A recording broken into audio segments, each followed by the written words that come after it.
G'day fellas.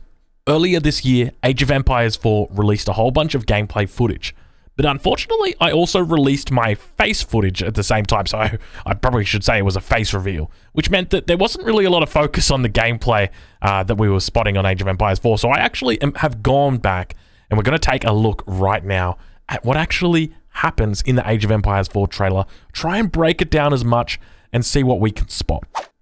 Let's get to it. Okay, so you've got like, this is your scout. So instead of having an explorer, you've got a scout, just like Age of Empires 2.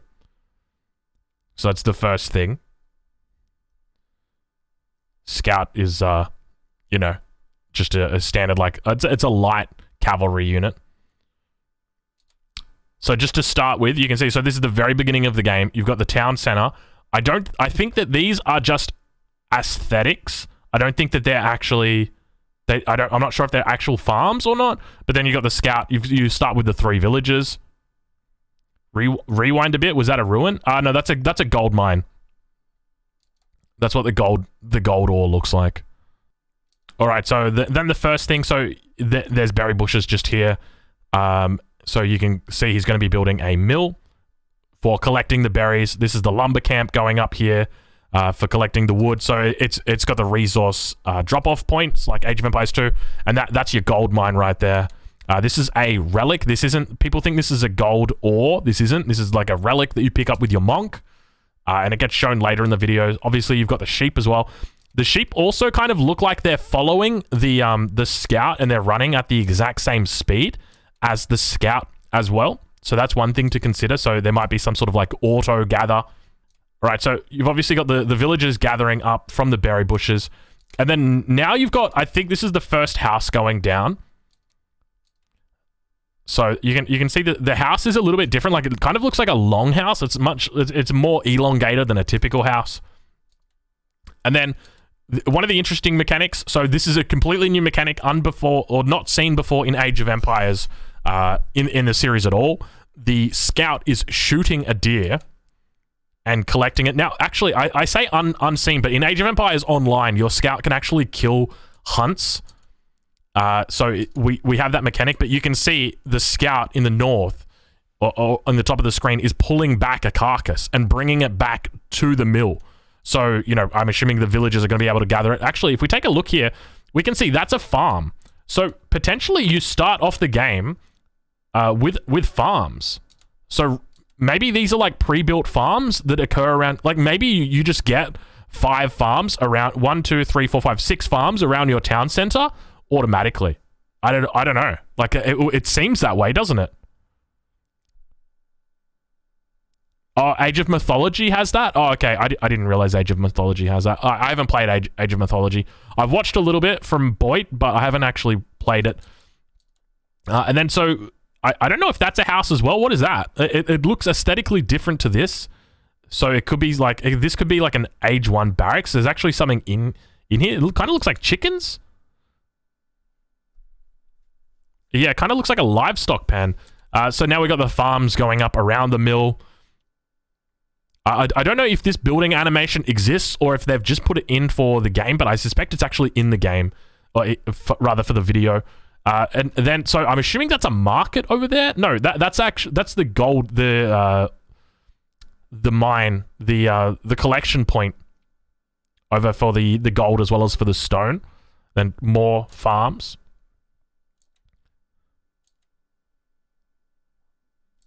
Wall going up. So we know we've got Age of Killer playing here, putting up the walls.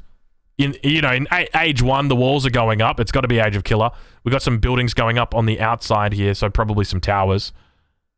This looks like a watchtower, so I think it provides line of sight. It didn't look to be shooting. Like, typically, you'd expect like a tower would be shooting. It wasn't. Then we got some harassment coming in. The villagers. The pikes coming in to deal with it. Taking out the scout. So I think these are like men at arms. But we've got a barracks up here to the north. We know that this is a barracks that follows the same traditional style as a barracks, where it's got those 2 front pillars. Other than that, I mean, we've just got farms. I think this is a house. I really don't know. But loving the aesthetic. Now, one of the things to note is that these units here have got a gold glow on them compared to these units, which don't have a gold glow. The villagers have got the gold glow as well. So you see that? That's a buff that you get from your town center. So your town center, it's basically like, think about it like ringing the bell, and it's on a cooldown, and you essentially ring it, and then it just buffs up all the units in the area, gives them like a very slight attack speed increase. Now, this I suspect this is a monastery or a church of sorts. It's a fucking huge building. Like, when you could talk about it in comparison to, say, like the barracks, which is back here, like it is absolutely massive. It could just be perspective, though. All right, so now we move into the feudal age. So that's like the age 2, the second age. We've got the Mongols here. So the Mongols are a nomadic civilization. They move around.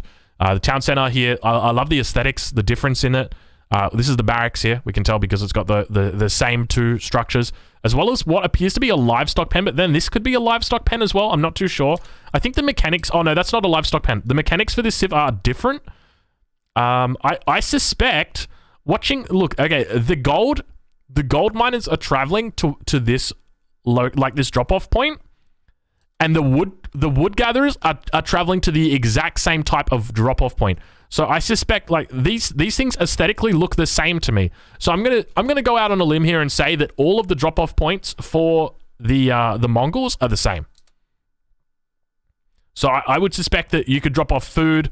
You can see that like the butchers, the shepherds are right next to this as well. So I don't know whether they're going to be dropping off food to it as well. Then we see something here. Uvu is depleted. I have no idea what this is. I'm just going to assume it's kind of like I honestly have no idea. Does anybody got an idea of what the hell Uvu is? I've got absolutely no clue. But all we know is that when Uvu gets depleted, they pack up and leave. So you can see like this kind of looks like a stone formation, but it's much bigger than the previous stone forms that we've seen. So we're at 2 minutes right now. So if we go back to like, I think it was over here. Let me see if I can find it. Oh, actually, that's a pretty big stone. Okay, it could just be the stone. Maybe that's what they call Uvu. Maybe it's like stone.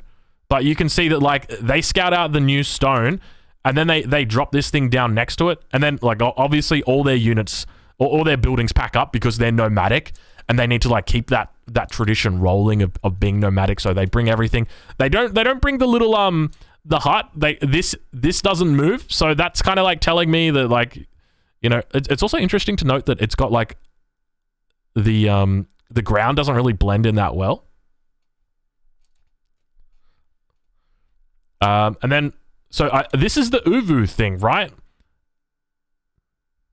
Dude, look. Okay, look. Did they build that? That's where that's the mechanic. They don't mine stone like all the other civilizations mine stone.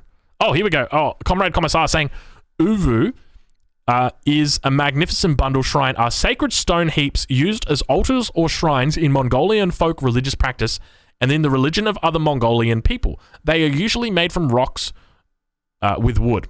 Okay, so that makes 100% clarity on what this is. So the Mongolians don't mine stone in the traditional sense. They have Uvu, which they put on a stone heap. What do you call that? A stone deposit? Is that what you'd call it?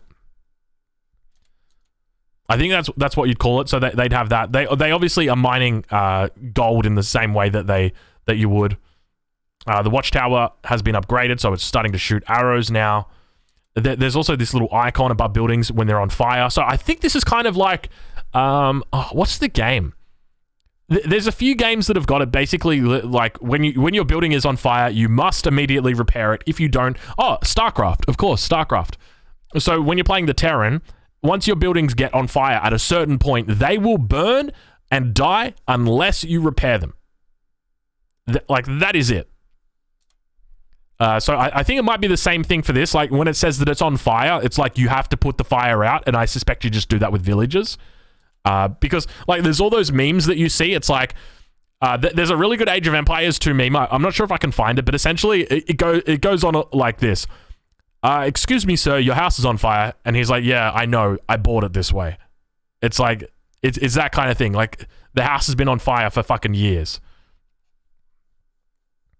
So now we got... I'm not too interested in the battle mechanics, because I think the battle mechanics are something that can very easily change. But like, economic mechanics are things that are very rarely going to change. So we've got... what are these guys called? They travel between markets. So we can very clearly see this is a market that looks like a marketplace. We've got the chickens here. What are they called? The caravans. Thank you very much. So I got no idea what this little gold line is as well. We see like a gold line. It's like capture the flag. This is a barracks unit as well. So I don't know whether this is a hero unit. I suspect it's not, but you could see he's carrying a flag. Merchants. Yeah, it's caravans, merchants. They're the same thing from Age of Empires 2. In team games, you'd send them back to your friends and whatnot. We've obviously got a brand new mechanic here, which is something out of League of Legends, where you've got essentially bush, where your opponent can't see into it, but you can see out of it. It kind of looks like your line of sight isn't complete. So I don't know, like, if you take a look back here, I think it shows very quickly a perspective of one of the players. So we see the player there. I don't think you can see out of the bushes. I think you can only sort of see within the bushes. So I don't know exactly how you're going to be finding your opponent. Like, maybe you're just going to leave one unit out, or maybe you can see out of the trees. I'm not too sure. StarCraft does have this mechanic as well. Very true. In StarCraft 2, it was introduced, I think. And then we've got something that kind of looks like an altar going up here, doesn't it? What is this? This might be like a unique building, like a potential like religious building, or, you know, like a general's quarters or something like that. They're definitely highlighting it, and they're sort of like coming away. But one of the things to note, as we get to the end here, take a look at all the sheep that are around this pasture. So, obviously being a nomadic tribe means that they are going to be relying a lot more on livestock than other civilizations, and undoubtedly that's reflected in the mechanics here. A huge amount of livestock for the Mongolian player. All right, so now we move into the castle age. We've got the Delhi Sultanate versus the English. We've got the absolutely huge elephants that are ginormous. So just a couple things to note when it comes to the battle mechanics. So we've got units sitting up on top of the walls. These guys have got the Golden Glow. Now, Golden Glow is a British confirmed special ability. They're trying to take out those big elephants, but those big elephants are getting healed up by the monks. You can see there's little plus signs above their heads. So I'm not sure exactly how the healing works, but I suspect it's just kind of like you just task this guy to heal this unit, and he just sits here and he's just healing. You can see they're both healing. Then units, you can see that the UI reflects the fact that there's units inside here. 5 out of 8, 6 out of 8. They're going to unpack onto the wall. So a great way to bypass the wall, sort of get in behind the enemy forces. There those units are. So crossbows up on the walls, especially some swordsmen. And some sort of like gold thing on the top. I think it might be a relic, potentially. We see this sort of same little... I don't know if you guys can see it if it's coming through, but there's like this gold... What is this? Like a little swirling motion? It's the same thing that we saw earlier in the game with the relic. I think there has to be a relic underneath here. Almost 100%. Yeah, like... Oh, actually...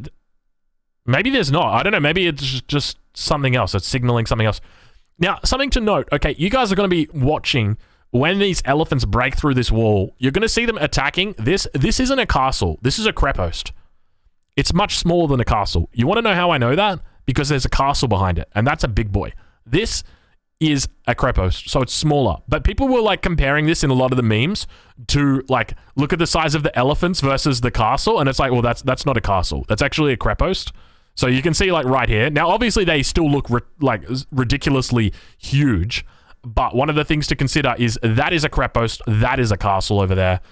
So a significant size difference. So one thing to consider. So now moving back over to the Indians, let's just take a look at their beautiful base. So lovely walls here. Now, interestingly, the player is walled in the trees. I suspect that, you know, normally you just wall in the choke points on Black Forest because that's the kind of map that it looks like we're playing. But they've walled in like this. I suspect it's just for the aesthetics. And a beautiful looking base it is as well.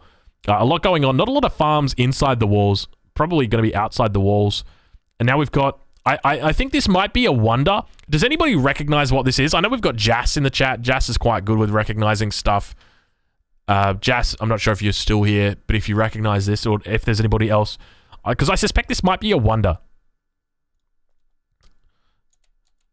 So when it comes to wonders, so that's or a landmark, I should say. So they're not wonders, they're landmarks. So you can see over here, we've got another example of a landmark. It almost looks like, is that the Taj Mahal? I almost want to say that's the Taj Mahal, but I'm tempted not to.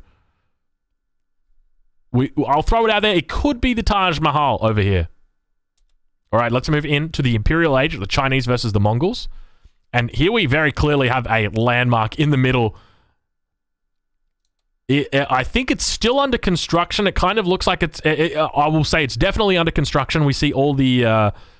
What are they called around the outside of a building? Man, I tell you what, since my surgery, I've been having trouble recalling words. I think it might be because of the anesthetic. What are they called? I'm not... You know what it is. The things that go up around buildings, like the truss scaffolding. Thank you, guys. Thank you. Thank you. I'm glad I've got you guys here.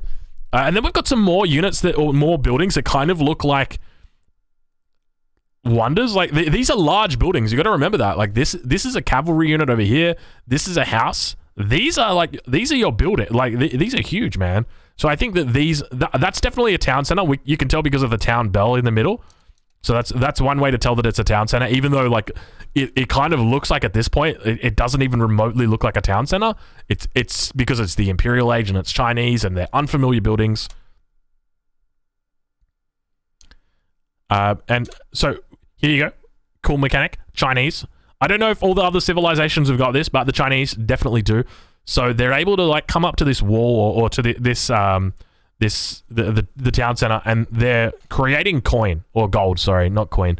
It's Age of Empires 4, not Age of Empires 3. Oh, that's going to be terrible. You know what? We're going to be playing Age of Empires 4 in like 2 years from now, or even 1 year from now, even like 6 months from now.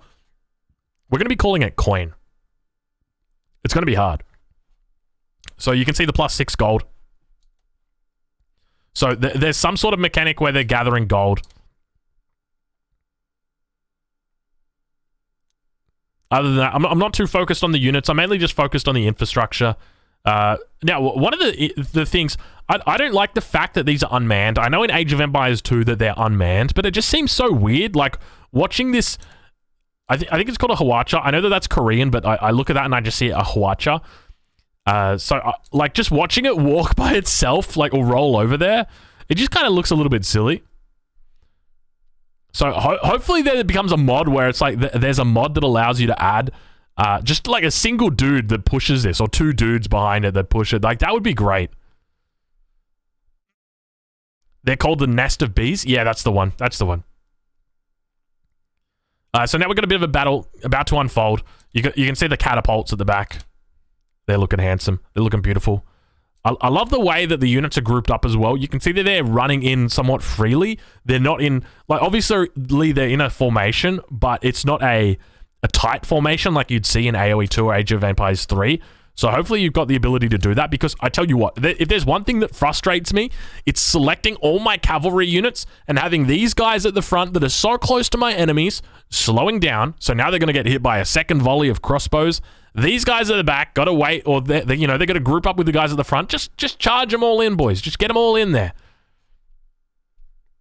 And so now the fight begins. We continue to see those catapults moving forward. As I mentioned, I'm not too fussed about when it comes to the battle and what the battle looks like, because I think this is something that is subject to change and can be changed very quickly, very often. So I'm more just focused on just looking at... Oh, that's one thing to talk about right there. This is a really cool mechanic. Explosive pikes. 3, 2, 1. Here they go.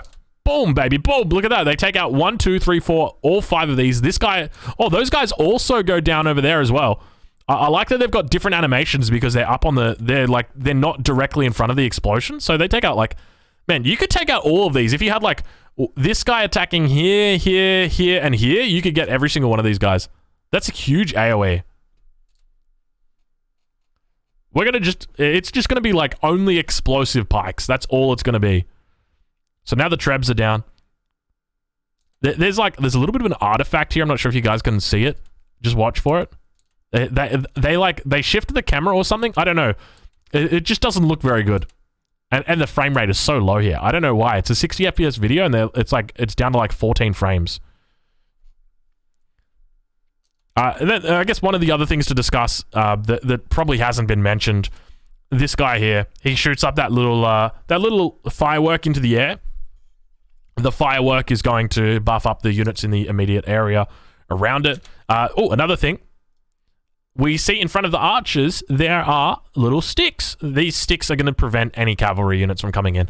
I don't know exactly what the mechanics are for that, whether the cavalry units or the melee units have to attack the sticks before they attack the bows. You know, whether they got to go through that or whether they just take additional damage from bows when they're around those sticks. I'm not too sure, but I can tell you what, A's 11 is going to be happy that there are so many sticks in the game. He's a big fan of sticks. We see the Uvu going down right now as well.